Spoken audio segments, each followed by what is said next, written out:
This is Call with Dads, where we dive into the ups, downs, and everything in between when it comes to being a dad. Here, it's all about connecting with a community of dads who are committed to learning and leveling up as fathers. Welcome to Call with Dads. Let's talk. You know, because when you ask them, how do you say Netflix? Netflix. It's not Netflix. It's Netflix. So I can't say you can't get mad at croissant. I feel weird in here somewhere when I say that, so I just say croissant. Croissant. I'm sorry for my French people, but no. So let's do this. It sounds like we already have a bit of a craziness going on here. So yeah, instead of letting everybody else miss out on our weirdness that we're obviously full of at this point. Oh yeah. How about we jump into this? So we have Tom from Earn Your Respect here, Mr. Pancakes from Pancakes with Your Dad, me, obviously Eric E.A. Maynard from Call with Your Dads, because I don't do much else. But and then joining us for our crazy conversation that we've already gone quite a bit into, we have Mista Yu. And instead of me going on, can you tell a bit of people about yourself, and then we can dig into all our conversations? Of course, it's a long story, so I'm going to be challenged to make it short. But I'm originally from New York. I live in Charleston, South Carolina now. I am a father of 3 beautiful daughters. We are, 2 of them are, well, one is very estranged. One is close to being that way. And the other one lives about 5 minutes away from me. We got 6 grandkids, 4 grandboys and 2 granddaughters, and a great grandchild we just found out about that I haven't met yet. So the whole family thing is starting to get intense. But so I'm really attracted to this podcast and this idea what you guys have been talking about. So I'm excited for everybody to hear about what you've been doing. But aside from that, I'm a whole bunch of stuff. I'm a former musician. I'm a present day worship leader and musician now. Teacher, not a scholar per se, but just a teacher and administrator and entrepreneur. Getting ready to start an awesome nonprofit. I have my hands in a lot. I'm one of them jack of all trades and master of none. That's kind of like, it's time to make a T-shirt now. That's kind of what's happening to me. I'm not mastering anything at this point. I'm just trying to make the world a better place and be a better person while I'm in it. You know. So that was a short version of a long story. So, but we can get into it if you want to, though. Well, let's do this. Let's look at the fact of when you and I first connected, it was discussing a bit about you being a stepdad. Mm-hmm. Now, with the kids you have, how's the stepdad portion play into it? Well, I met my wife in 96. We knew each other for 3 months and we were married. I don't think it sounded like it was a rush, but it really wasn't. It was more of a, I won't use the word kismet. I'm not really a corny person, but I'll just use that word for lack of a better word. We just knew it was the right thing to do. It was a connection. There was nothing else going on between us intimately. We just knew that we were supposed to be together. So 3 months was more than enough time for us to figure that out. So we embarked on that journey. She already had 3 daughters, all under the age of 5 at that time. So I came into their life very, very early. I was never, ever called a stepfather. Nor did I ever use the term. They were my children. The natural father was into a lot of stuff, and he was never, ever present. So I took over, and I did everything that you would do as a father. So the word step never came out unless people want to attack me or to perhaps discredit me in some way. So they used the word step as a means of trying to demean what I did by stepping into these people's lives. So I never used the term. I did write a book. It was something that I think was God inspired. I wrote a book in 2016, I think it was, called The Heart of a Stepfather. You can't find it now. The company was the third largest Christian publisher in the world, and then it kind of went belly up, bankruptcy, a whole bunch of stuff. So I never got my royalty, but I still have my copy of the book, and I talk about it from time to time on our show. And it was just an opportunity to chronicle my life because to be a parent in any way, shape, or form, no matter what the status is, if you don't have that in your background, it's frustrating. if you don't have a father in your life, it's really rough sledding to be a father. I mean, you can't. I mean, my frame of reference was Bill Cosby, the Cosby Show, the Huxtables. That was my frame of Right. reference for how to be a father. I didn't have any other frame of reference whatsoever. There were men around, but none of them were father figures or had that kind of character. So I was trying to figure it out on the fly with these beautiful young girls, so talented and energetic and got so much ability and potential. I'm like, how do I father these people? So Definitely interested. I was trying to figure it out. It's nothing easy about it. I'm still learning it. Even we're going into our 29th year of marriage right now. Still trying to figure out how to do it. But some things, like we talked about off air, sometimes the kids don't want what they want to pick up what you're putting down. You know what I mean? You got to just kind of deal with it as part of the course. But, you got to be stable and consistent and be who you're supposed to be and everything, everybody else figure it out. But the funny thing to me is listening to you, it kind of hits me in two ways, personally, in my view, because my wife and I knew each other for 4 months, almost to the day. Then we got married, and we're 11 years now coming up this. Thank you. So crazy times, but still, I found that if it wasn't for us being married, we probably wouldn't have stayed together as long as we have. And because I believe marriage brings a whole different element to the relationship. And if you know you're meant to be together and you're willing to take the work that gets to it, then why wait? So I understand what you're saying. I'm not thinking you're crazy there because obviously if you are, I'm just right. The funny thing is everyone asks me if I've got her pregnant. I'm like, no. So, but people didn't have the highest opinion of me when I was a single guy. We'll say it that way. Yeah. But I get asked the same question. We got married. And I think I proposed at 6 months. It's always the same thing. Yeah. Okay. What happened? I fell in love. You sure nothing else happened? I get it, man. I don't even remember how.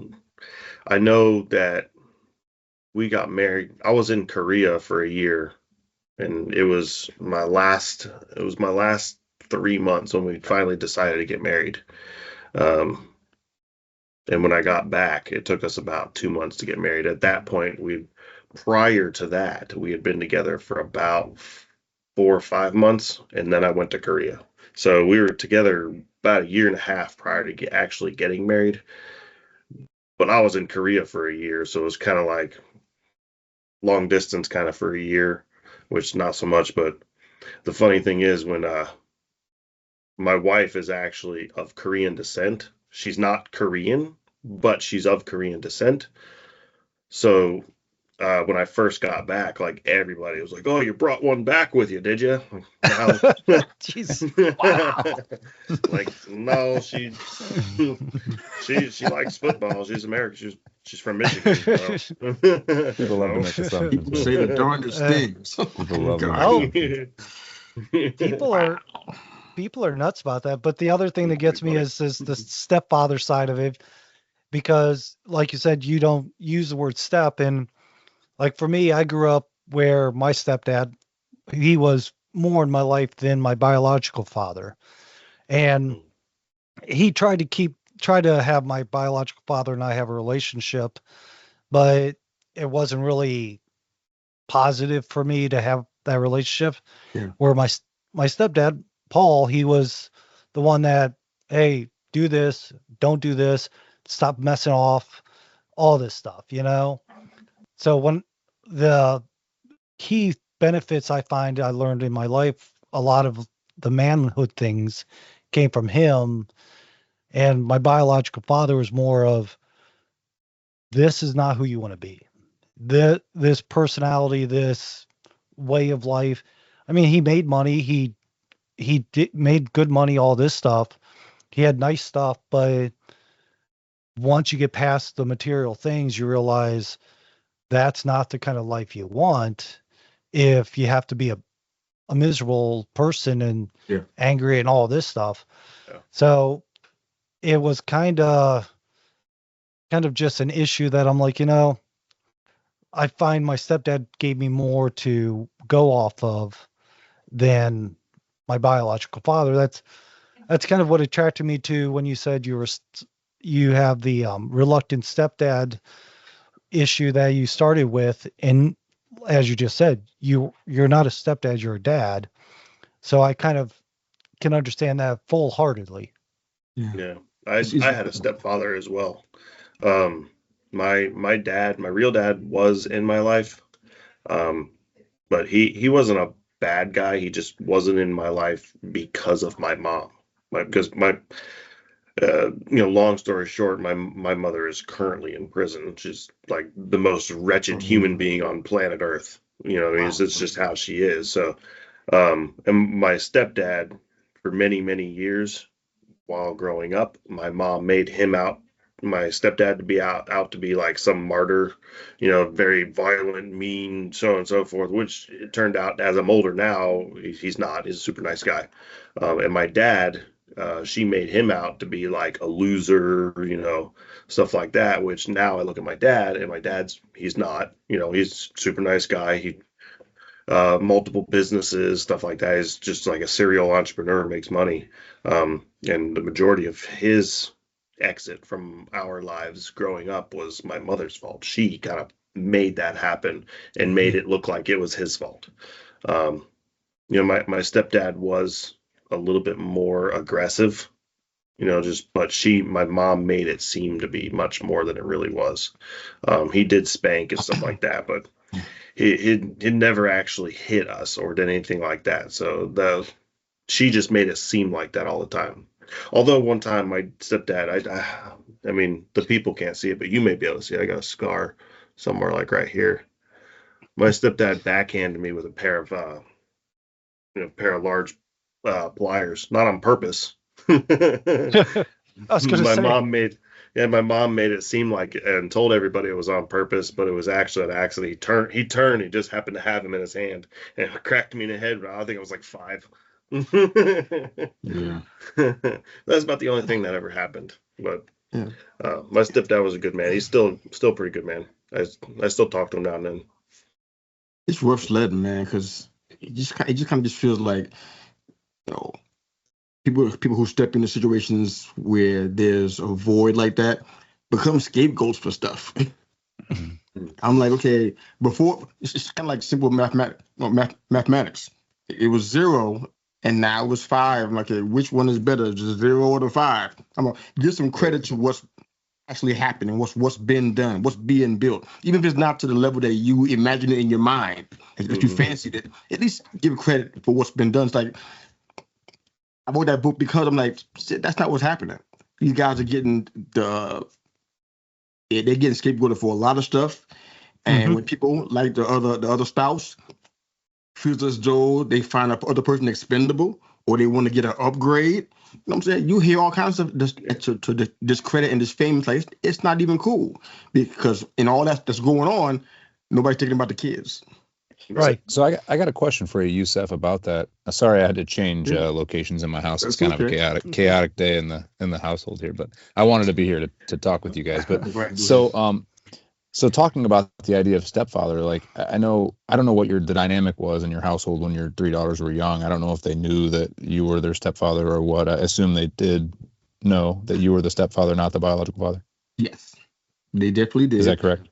Yeah, they see the other guy, but not in the best of conditions. I think their attachment to the family was the freedom to do things that they couldn't do at home. So it wasn't really about him. It was about just being in that area so they can have that liberty to do things that, or be around people that we probably wouldn't approve of. So he was there, but he was never really present. He was never, he didn't take them to the store and buy them candy. He was not involved in it whatsoever. He was involved in other things that he pleasured himself with. But they always knew that. They knew there was a void there. They were super happy at the wedding, which was it was kind of thrown together, just to be honest about it. My wife tells the story better than I do, but the church that she was a part of, I joined her there, and nobody really approved of us. The whole church was like, we want to be a part of it. We don't approve. We don't approve of him. He's from New York. We don't know where he's coming from, and et cetera, et cetera. So we just had a quick wedding in the church. A very small handful of folks was there. But the kids were, I remember that very distinctly. The girls were so excited. They were so happy. I didn't know why they were happy at first, but they were so happy, like, oh yes. You know what I'm saying? I didn't know that they had some other ideas about what they can do now, having Right. a father. I didn't catch that in the interim. I was like, okay.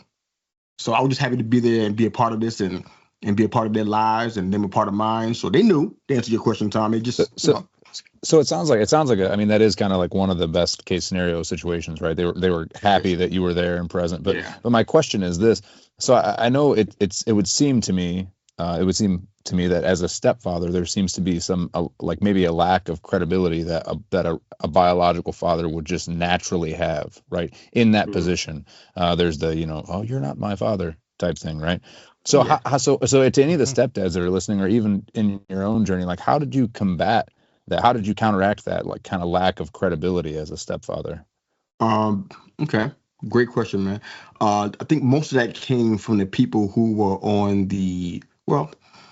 both sides of the family, to be honest with you, the maternal side and the paternal side. I kind of felt like, oh, rather than deal with the fact that this gentleman dropped the ball in an epic way and abandoned his responsibility, rather than deal with that part, it was just easy. I was more accessible. I was there. I was going to the schools. I was going to the PTA. I was at everything. All day recitals. I was always there. It was easier to attack me than they attack the unknown faceless person. You were the target. Right, exactly. Yeah. So yeah, that came from both sides of the family. Now I'm from New York, so I'm already a fighter by trade. I was fighting when I came out of the womb. I'm already ready to fight you already. So it's like, okay, you're gonna do that. I'm ready for it. No gloves, bare knuckles. Let's do this. You know what I'm saying? But that's just where I come from. So I fought a lot of that stuff, not physically, but in other ways. But on the other side of it, as far as the credibility goes, I mean, honestly, not having a background to understand what it means to be a father or in the stepfatherhood, I have no idea. I didn't read any books. I didn't know what to do with that. All I knew was the best thing I could do was just be me. That was my best answer. I mean, I'd be the one that you get clinically, but that was my best answer. Just be the best me that I can be in this situation. It's kind of been a mantra for my life for decades now. Just be the best me I can be. I know that I had a lot of growing to do because I had no background, no experience.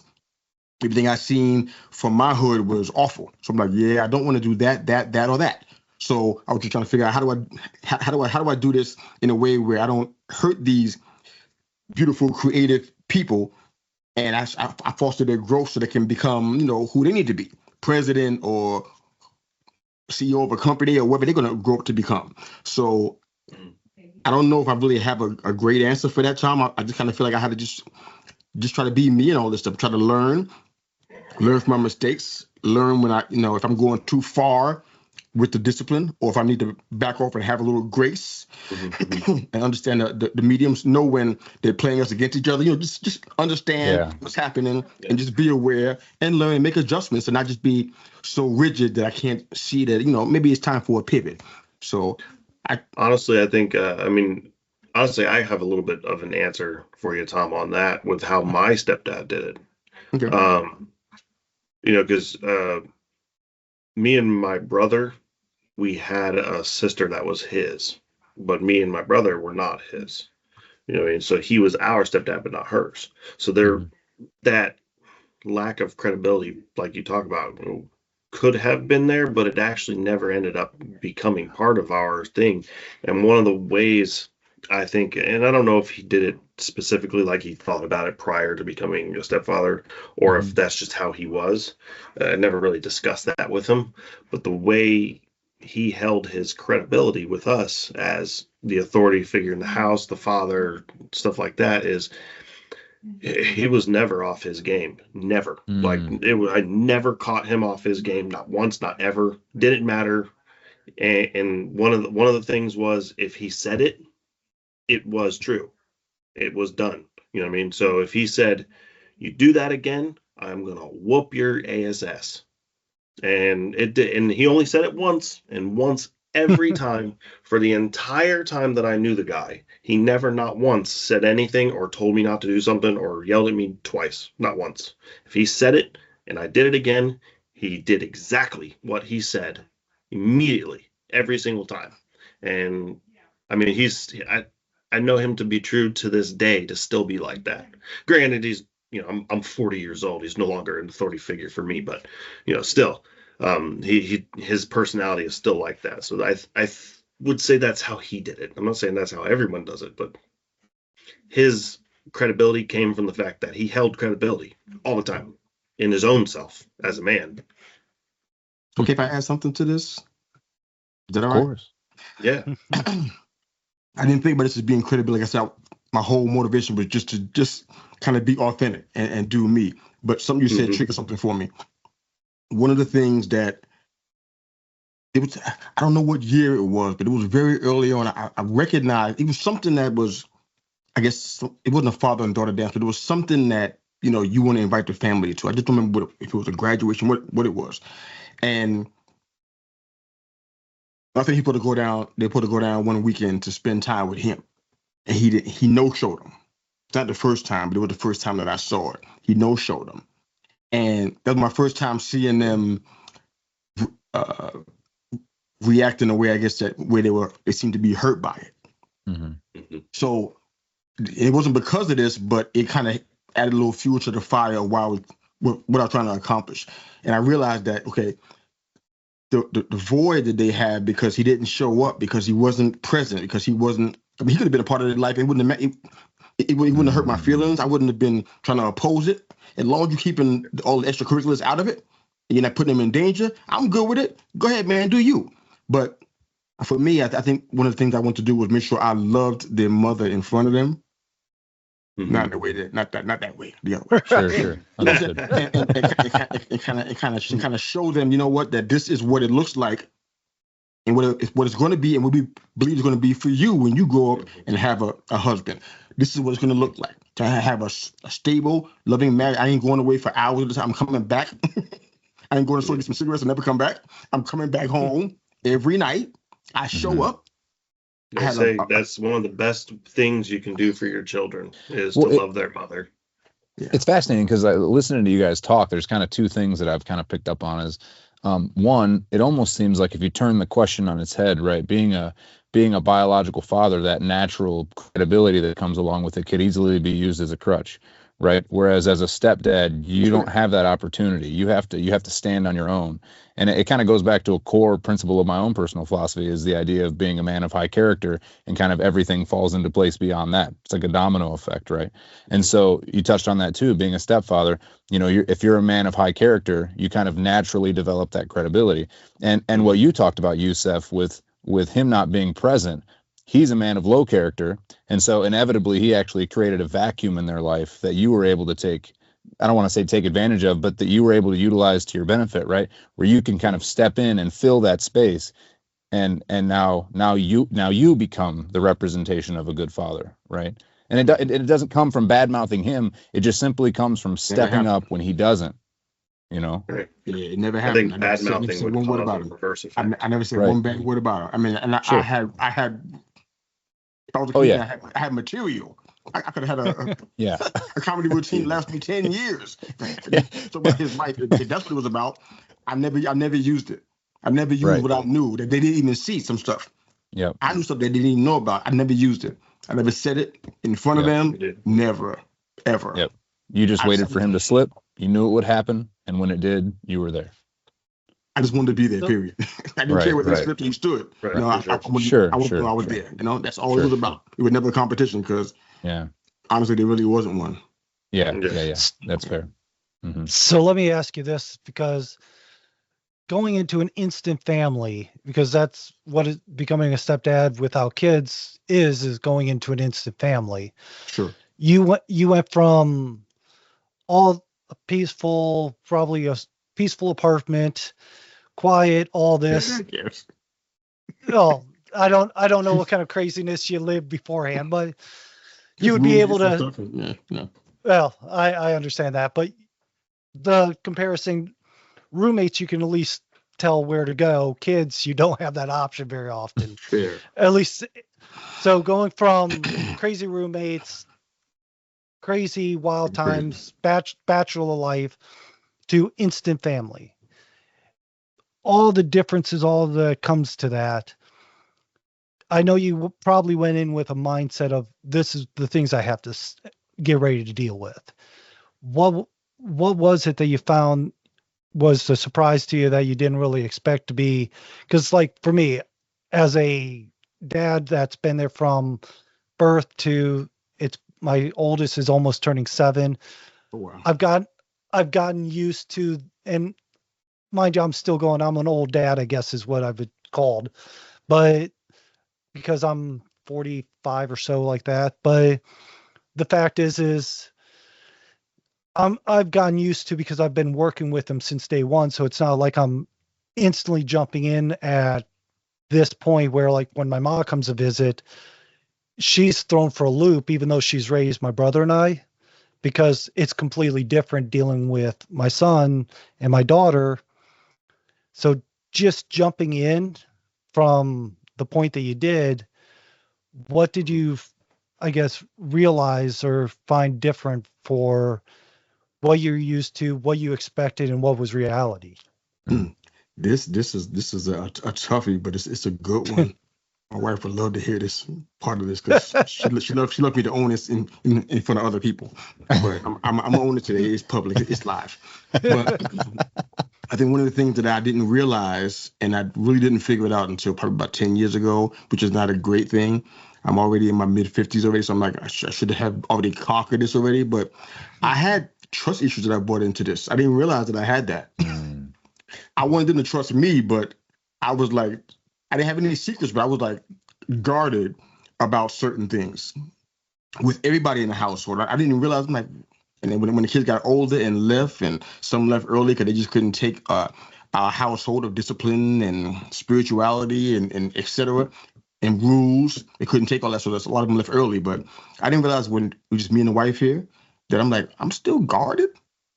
I'm still protecting myself from my best friend in the whole world. Why is that happening? So that was a revelation for me, because when I had the roommates, that made sense. They leave my checkbook laying around for you bums. Who knows what might happen? You know what I'm saying? That made sense to me. I ain't leave my wallet sitting around. I know you, but I don't trust you like that. You know, I get that. Right. Sleep with one eye open. I mean, I did that sometimes with some of these roommates. I'm like, I don't know what's happening. But in this case, no, I'm not. I'm with my best friend, and it's just her and I in the house, and I'm still guarded. I'm still protecting myself from what might happen. That's unhealthy. So it took a little while to figure it out. Some things happened with us that made me like, oh, wow, I didn't realize I was in that state. So we talking about 10 years ago that I just started figuring that out at all the time we've been married. So that was a big revelation, but it was a breakthrough, because now I'm like, you know what? I can turn my back and she got a sharp object behind her, and I don't worry about what's going to happen. I'm just like, hey, I'm in this for the long haul. We are here. I left my hometown and everybody I knew to come down here into the South, which is like a dichotomy all by itself. Why would you do that? I can't do that. And stayed. I didn't go back. I had a couple opportunities to go back. Like, I'm out of this place. This place is nuts. I stayed.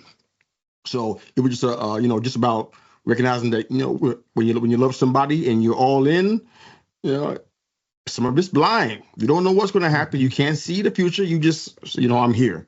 I'm here for this. And I think that was a big part of, even though our children may never say it right now in front of us, they've been watching that. I got met with my mom and my sister. They all still live in New York, and they're surprised when we have an anniversary. I tell them, say, it's our anniversary. Be like, how many years it's been? It's been that many years. Yeah, it's been that many years. You ain't keeping track. Never thought it last. You know what I'm saying? But it's just a testament that it's not a fly by night thing. Because I've had that kind of history. I'll be honest about it. I've started stuff and stopped and never finished it, especially back home in New York. Doing music and everything else, I will start and stop and never finish things. I'm finishing. And we're going almost into 30 years. Next year, I'm like, we're finishing this. So it was a good testimony for them. And the girls are seeing, you know what? This is what it looks like when a man stays. When he doesn't quit, when he doesn't give up, when he honors his commitments, when he has integrity, and he stays. And I ain't the poster boy for that, because I mess up a whole bunch of times. But I would at least show that part, because I feel like that's in me to do that. So hope that makes sense, but that's kind of just where I was with it.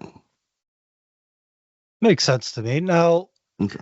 There's also the fact of, we talked before we started recording this, that you actually are diving into a whole new thing with your with a nonprofit because of your being the stepdad, all this, which, being a dad, the whole experience as it, personally, I think everyone here has discovered that being a dad drives you to do things you never thought you'd do before. Ain't that the truth? Amen. And, well, like, look at Mr. Pancakes trying to bring traditionals back to families with with Sunday morning breakfast, which I'm still trying to push him to create a pancake recipe book.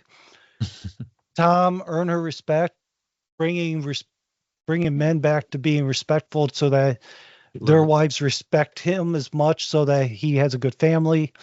And then me, I just like to talk as much as I can. So with that, you and Mr. Pancake both are starting nonprofits to help bring families to be more productive, be better.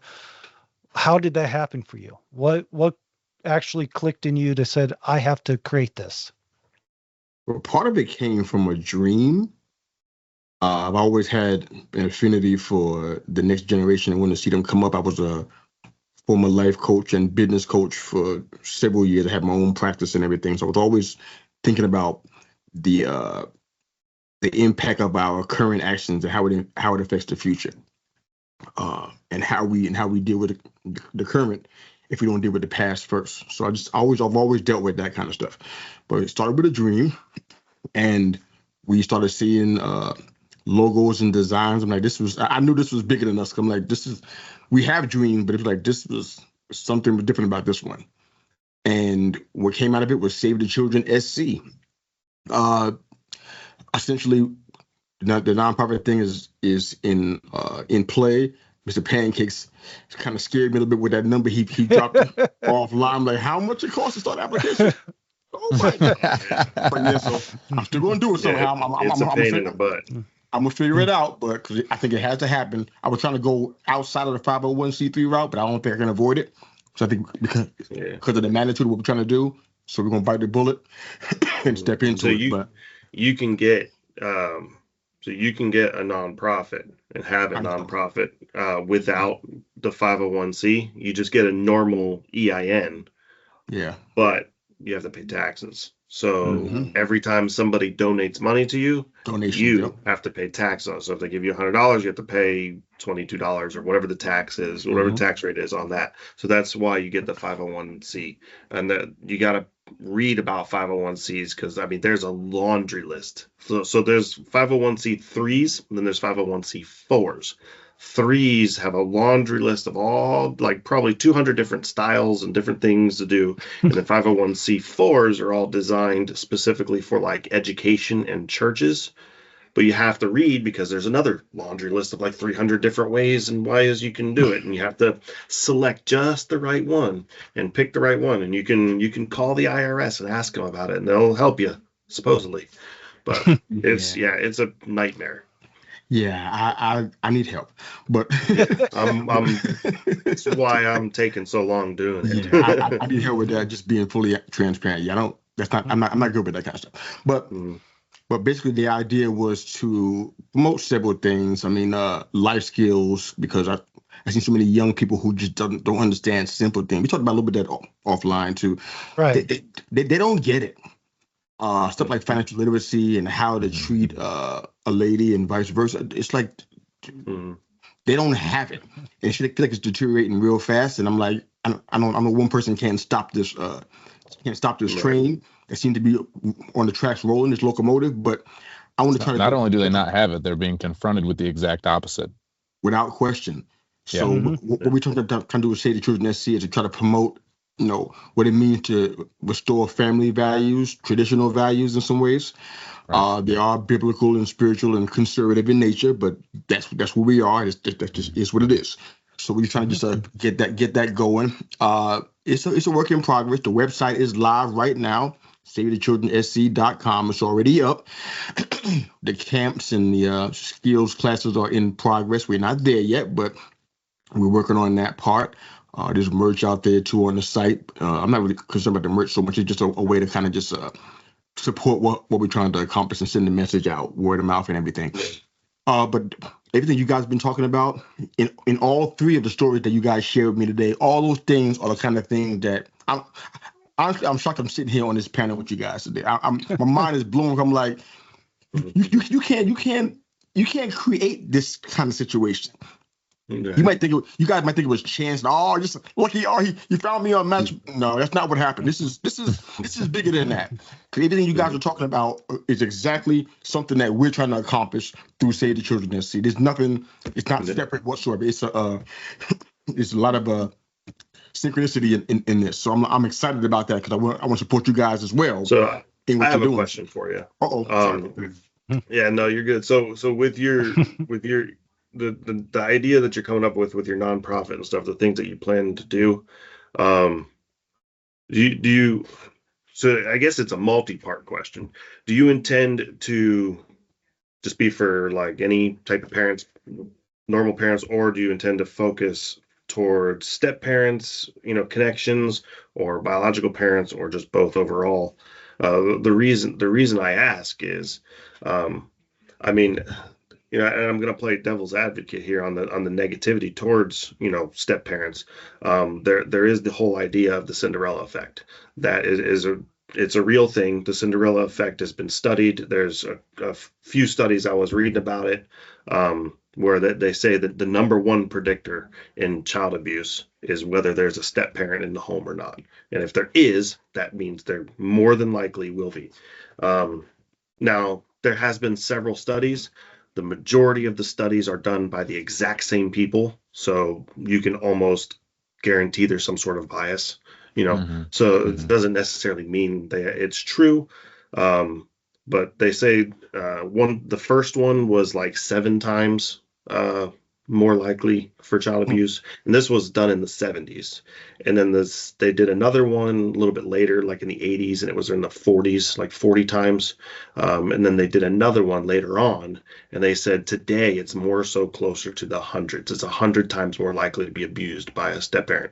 But a lot of things they don't go into a lot of detail with some things. Just like the one person came up with something like a depictor on whether you're going to get bitten by sharks if you go in the ocean.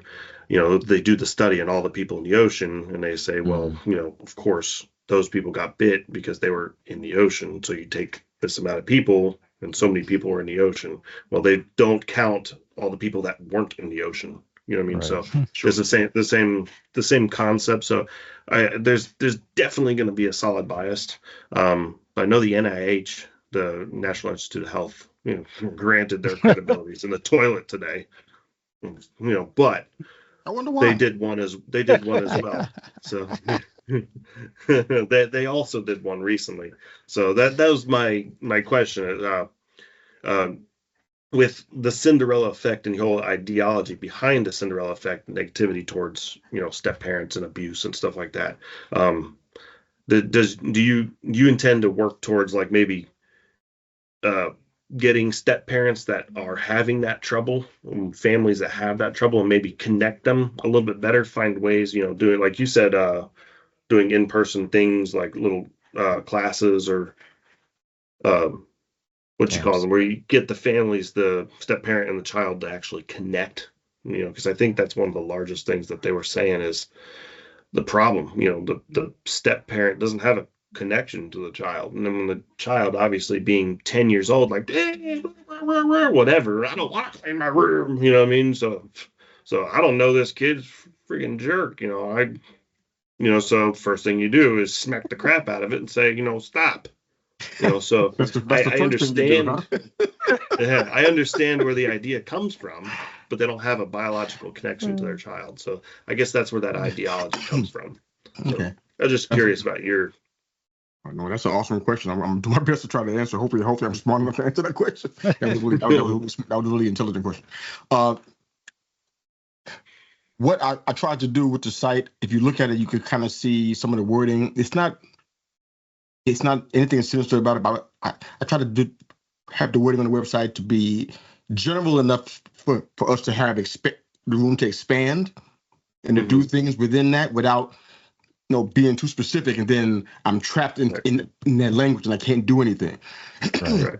So yes, the emphasis is on the children specifically, but you can't emphasize the children and not emphasize the parents. It's kind of, I'm hoping it's implied.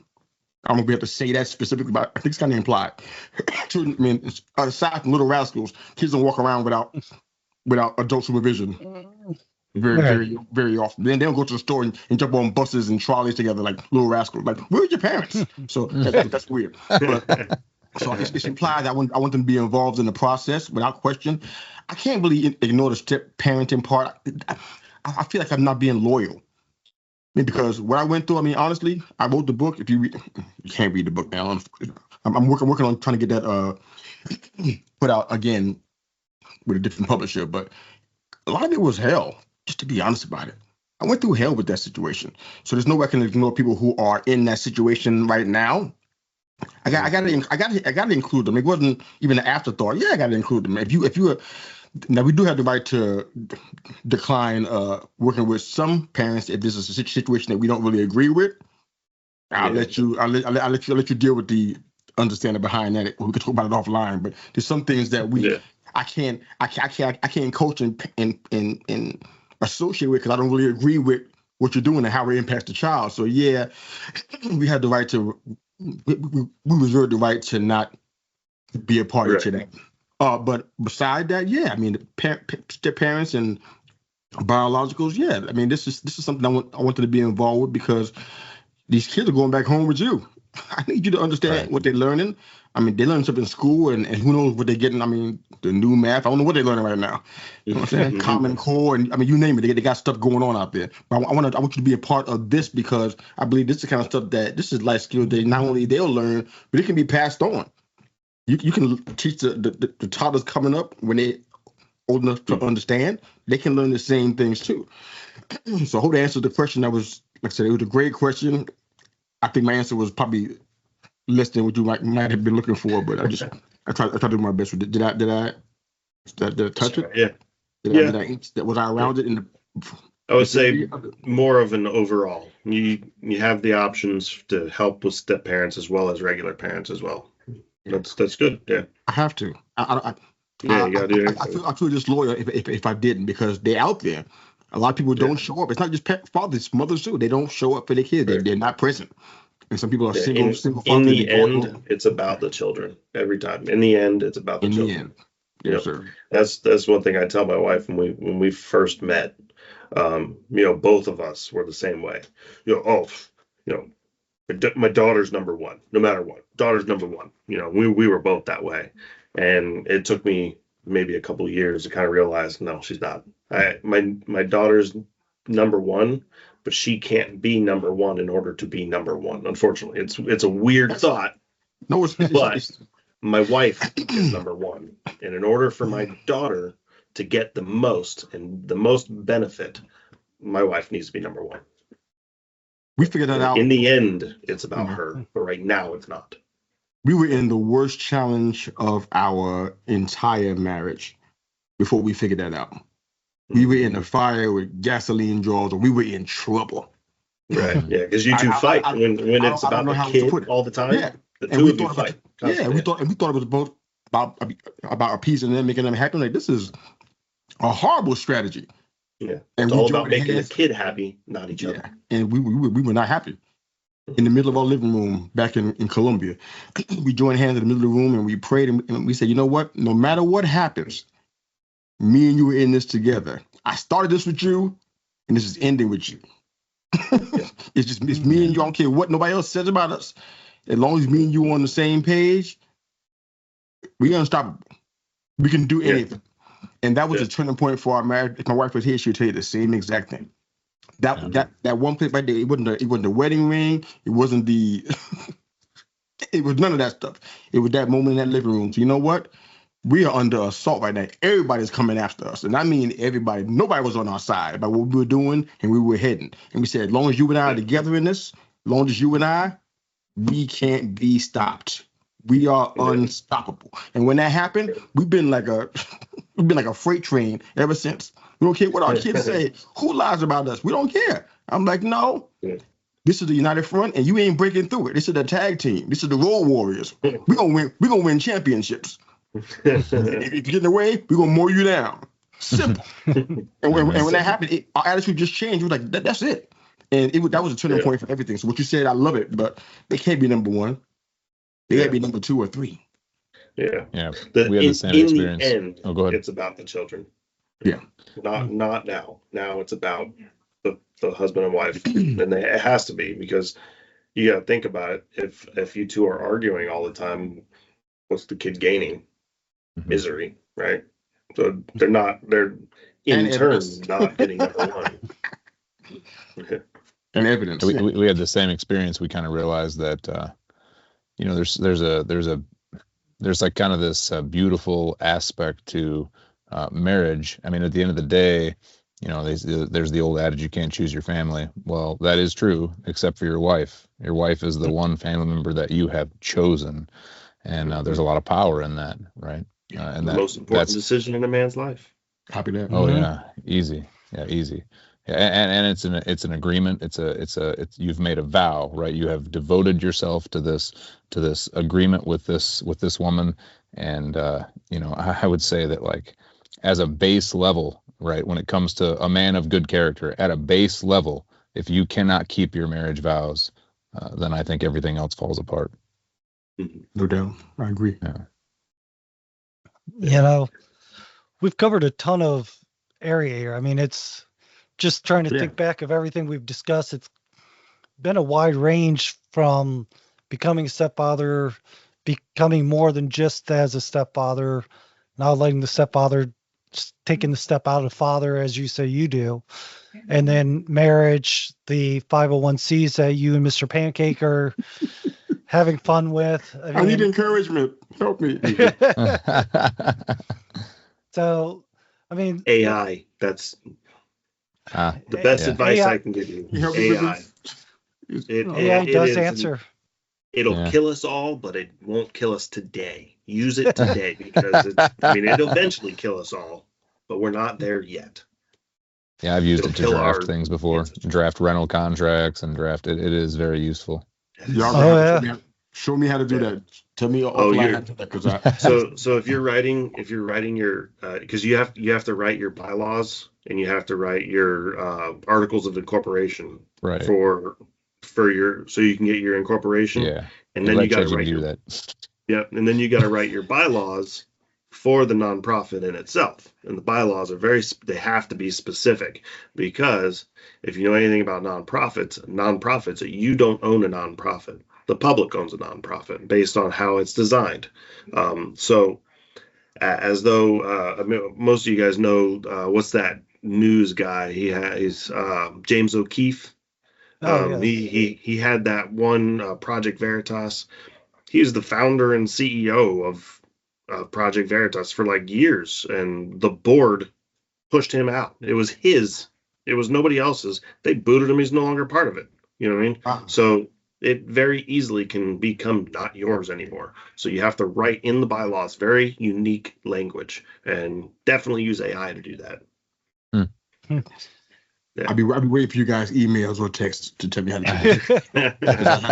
You guys speaking Greek to a Frenchman. I have no idea what happened. Well, I'll tell you what. This is obviously something we can go in more detail between all of us after this, because there's a whole list that Mr. Pancake has that personally I have no idea about, and you guys might work better together talking to each other. But let's do this. Where do people find you if they want to reach out to you? Because you have a laundry list of places people can reach you, or at least accounts that I saw for you. Where do you want people to reach out to you, Yusuf, to to contact you with questions, with whatever? Okay, well, not TikTok. I'm not doing that anymore. I'm not going back. But we do have a YouTube channel. Everything is they call me Mr. Yu, Mistayu, except for Twitter. That's MRYU. But you can find us there. We are taking questions. Anybody who listens to the audio versions of our show, of course, Apple Podcasts, Amazon Music, Spotify, those things, you can find us there. If it's just video, the YouTube channel is probably the best place. If you got social, you can find me on Instagram and Facebook and Twitter too. But the YouTube channel is probably the best place for it. That's where all of our stuff is currently being housed and categorized. I got somebody help me make it look right. It's all good right now. Of course, I'm open to emails too. They call me Mr. Yu at gmail.com. I can take emails there as well. I do answer questions periodically, coaching, parenting, etc. It does come to me, but that's where you can find us. We've been doing this for about 4 years, and it's starting to look better and better. So I'm excited about where things are headed. So, and all the collaborations like this, we call with dads and you fine gentlemen. I'm like, this is just, I'm excited about 2025. So hopefully you can continue to tune in and listen to what we have to put out there, and hopefully it's making a difference. Sounds good. And Tom, where can people find you if they want to ask you questions or get to know you more? Yeah, so I'm always available on X at Earn Her Respect. You guys will find all my content, all my musings. You can also direct message me there if you'd like. Working on a few projects as well that are kind of going to be coming out here. I don't know, next 6-7 months or so. We'll see. But I've got a nonfiction book and a children's book that are both in the works, and I'm really taking my time. I want to make sure that those are just right when I release them. So those are in the works too. But yeah, on X is primarily where you'll find me. I'm following you there, by the way. So already following you. Sir. Oh, thanks. Yeah, if I have to check the link and see. I haven't had a chance to browse your Twitter yet, but I'm excited to see what you got. X, not Twitter. I'm still calling it Twitter. I kind of can't help it. I'm rebelling against the whole X thing, but back at you. Mr. Pancakes, how about you? Yeah. So, obviously the main place, pancakeswithyourdad.com. That's you'll find tons of resources. There's lots of articles and blog posts to read with all kinds of information. There's cool downloads for woodworking, so you can connect with your kid. It's all free. Plenty of cool merch. Definitely buy some merch. Check out some stuff. We have all kinds of shenanigans and nonsense. Some cool stuff, some shenanigans. But definitely, the more you buy, the profit from it helps us buy things like my cool mic here and different stuff like that. Helps us continue keeping on providing as much information to you guys as physically possible. On there, you'll have all my socials, X, Facebook, Instagram, LinkedIn, True Social. Those are the main places you'll find me. To be honest, I've been lackluster on content and connection on there for good reason. I'm definitely working on something. Obviously, talking about the nonprofit deal, it's a big thing in works. It's a lot of work, so it's definitely taking up a majority of my time, as well as some other stuff. I want to take up some time off with the family, anyways. So, not releasing information on it yet, just because I don't want to get egg on my face when it doesn't work out. Makes sense. We're getting there. So, obviously, you can go to callwithdads.com. If you're listening to the show, you should at least know how to spell call with dads and just add a .com at the end of it. Logically. I mean, you would think. Call with dads, we basically have where you can find Mr. Pancakes, Tom's. We have their bios on there as well with links to all their socials and their websites and what so have you. So you can reach out to them. You can also go to homester.com, which is a homeschooling website that we've just started that is building up curriculums and building up different people coming on board to help add different courses for people to learn. We're hoping that it becomes a much bigger thing that allows homeschoolers to have a future to get away from public schools and make homeschooling easier. That's the theory behind it. So with that being said, we appreciate everyone being here. We appreciate everyone listening. Follow us, tell people about us, make sure that you share what you hear because not everyone knows about us, which is a shame. So with that being said, thank you. Hold on, Yusuf, if you would. This is the end of the conversation for everybody else, but for us, we'll talk a few minutes more. See you guys.